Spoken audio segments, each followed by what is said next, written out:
ఇంకా అధ్వానమైనటువంటి పరిస్థితి ఏంటంటే వీళ్ళు ఇచ్చినటువంటి మేనిఫెస్టోలో 6,000 ప్రభుత్వ పాఠశాలలు మూసివేసినటువంటి వాటిని తెరిపిస్తామని చెప్పారు. ఇప్పటి వరకు లిస్టు తీసుకున్నారా అని అడుగుతున్నాం మేము. మూతబడినటువంటి ప్రభుత్వ పాఠశాలల లిస్టు మీ కాడ ఉన్నదా? వాటిని తెరిపిస్తాము అన్నారు కదా, దానికి సంబంధించి ఒక్క అడుగు ఏమన్నా ముందు పడిందా? ఏం చేసిండ్రు మీరు? మూతబడిన 6,000 ప్రభుత్వ పాఠశాలలను తెరిపియడానికి విద్యాశాఖ మంత్రిగా రేవంత్ రెడ్డి గారు తీసుకున్నటువంటి చర్యలు ఏమిటి అనేటువంటిది ఇవాళ చెప్పాలి తెలంగాణ ప్రజలకు. చదువుకుంటున్నటువంటి విద్యార్థినులందరికీ కూడా 18 ఏళ్ళు దాటినటువంటి వాళ్ళకి స్కూటీలు ఇస్తాము, స్కూటీలు వేసుకొని కాలేజీలోకి పోండి అని అన్నారు. ఈ స్కూటీలు కాలేజ్ స్టార్ట్ అవుతుంది. ఇంకొక 2-3 రోజులైతే జూన్ 4వ తారీఖు, జూన్ 8వ తారీఖు, జూన్ 10వ తారీఖు చాలా కాలేజీలు కూడా ఓపెన్ చేస్తున్నారు.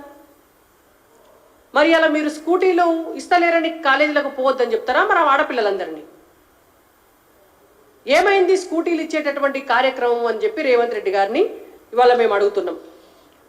మొదటి సంవత్సరమే ఫస్ట్ ఇయర్లో కాంగ్రెస్ పార్టీ అధికారంలోకి వస్తే ఫస్ట్ ఇయర్లోనే జాబ్ క్యాలెండర్ రిలీజ్ చేసి 2 దఫాలుగా 2 లక్షల ఉద్యోగాలను ఫిలప్ చేస్తామని చెప్పారు. Already half of the year అయిపోయింది. అంటే ఈ పాటికి 1,00,000 ఉద్యోగాలు ఫిలప్ కావాలి. మరి ఈ 1,00,000 ఉద్యోగాలలో కూడా 25,000 ఉద్యోగాలు టీచర్స్కి సంబంధించినవి. మరి ఉపాధ్యాయుల పోస్టుల భర్తీ కోసము పరీక్షల కోసము డేట్లు ఇచ్చిండ్రే తప్ప ఈ రోజు వరకు కూడా కొత్తగా మీరు అపాయింట్ చేసి ఒక టీచర్కు నౌకరిచ్చి వాళ్ళ స్కూల్కు పంపించింది ఉన్నదా? మరి ఎందుకు మీకు అంత నిర్లక్ష్యం అని మేము అడుగుతున్నాం.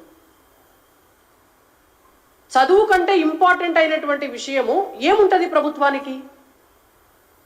ఒక ఊరైనా, ఒక రాష్ట్రమైనా, ఒక దేశమైనా కూడా అభివృద్ధి చెందుతుంది అని అంటే చదువు లేని అభివృద్ధి సాధ్యమవుతుందా? మరి మీరు ఇవాళ తెలంగాణ రాష్ట్రంలో ఉన్నటువంటి విద్యార్థులకు పిల్లలకే మంచి చదువును అందించలేనప్పుడు, వాళ్ళ చదువు చెప్పేటటువంటి పాఠశాలల యాజమాన్యాలు, పాఠశాలల్లో ఉండేటువంటి ఉపాధ్యాయులనే మీరు రిక్రూట్ చేయలేనప్పుడు నాణ్యమైనటువంటి విద్యను ఎట్లా అందిస్తారు? ప్రజాపాలన ఎట్లా అందిస్తారు? తెలంగాణ రాష్ట్రాన్ని అభివృద్ధి పదంలో ఎట్లా తీసుకుపోతారు? మీరు మూతబడ్డ స్కూల్స్ను తెరిపియకపోతే, ఖాళీగా ఉన్నటువంటి 25,000 ప్రభుత్వ పాఠశాలల ఉపాధ్యాయుల పోస్టులు భర్తీ చేస్తలేకపోతుంటారు. 18 ఏళ్ళు నిండినటువంటి పిల్లలకు స్కూటీలు ఇవ్వకపోతే, మీరు ఒక ప్రైవేటు పాఠశాలల్లో చదివించేటటువంటి తల్లిదండ్రుల కోసము, పిల్లల కోసము ఒక ఫీజు రెగ్యులరేషన్ యాక్ట్ తీసుకురాకపోతే, వీటికి తోడు జిల్లాకు ఒక రెసిడెన్షియల్ స్పోర్ట్స్ స్కూల్ కడదామని అన్నారు. ఏ జిల్లాలన్నా రెసిడెన్షియల్ స్పోర్ట్స్ స్కూల్ కోసం ఇప్పటి వరకు జాగా చూసిర్రా చెప్పుర్రి మాకు. మేము కట్టమని అంటలేం, 6 నెలలనే స్కూల్ కట్టండి మీరు అని మేము అంటలేం. కనీసం ఎక్కడన్నా జాగా చూసినరా? లేకపోతే ఎక్కడన్నా అద్దె భవనంలోనన్నా అద్దెకు గ్రౌండ్ తీసుకోనన్నా జిల్లాకు ఒక రెసిడెన్షియల్ స్పోర్ట్స్ స్కూల్కు సంబంధించిన పని ఏమన్నా ఒక్క అడుగన్నా ముందుకు వచ్చిందా? అసలు మీకు ఆలోచన యాదుకున్నదా అని అడుగుతున్నాం. మీరు ఇచ్చిన హామీ మీకు యాదుకున్నదా చెప్పండి. దీంతో పాటు నిరుద్యోగుల కోసము, అంటే చదువుకున్నటువంటి వాళ్ళు, చదువు అయిపోబోతున్నటువంటి వాళ్ళందరి కోసం యూత్ కమిషన్ ఏర్పాటు చేస్తామని చెప్పారు. ఉద్యోగాలు రాని నిరుద్యోగులకు ఏమైంది యూత్ కమిషన్? ఇప్పటివరకు ఎందుకు వేయలే రేవంత్ రెడ్డి గారు? యూత్ కమిషన్ ఏర్పాటు చేసి 10 లక్షల వడ్డీ లేని రుణం కూడా ఇస్తామన్నారు. 10 లక్షల వడ్డీ లేని రుణం. ఈ రోజు వరకు కూడా యూత్ కమిషన్కు సంబంధించి మీరేదైనా కమిషన్ వేసిండ్రా చెప్పుర్రి. మరి ఎందుకు వేయలేదో సమాధానం చెప్పాలి. ఊళ్ళల్లో ఉన్నటువంటి పిల్లలు అంగన్వాడీ కేంద్రాలకు వెళ్ళి చదువుకుంటే అక్కడి నుంచి ప్రభుత్వ పాఠశాలలకు వస్తారు కాబట్టి అంగన్వాడీ కేంద్రాలలో పనిచేసేటటువంటి టీచర్లకు 18,000 వేతనం ఇస్తాము అని చెప్పారు. ఇస్తున్నారా? అంగన్వాడీ టీచర్లకు తెలంగాణ రాష్ట్రంలో 18,000 రూపాయల వేతనం వస్తుందా?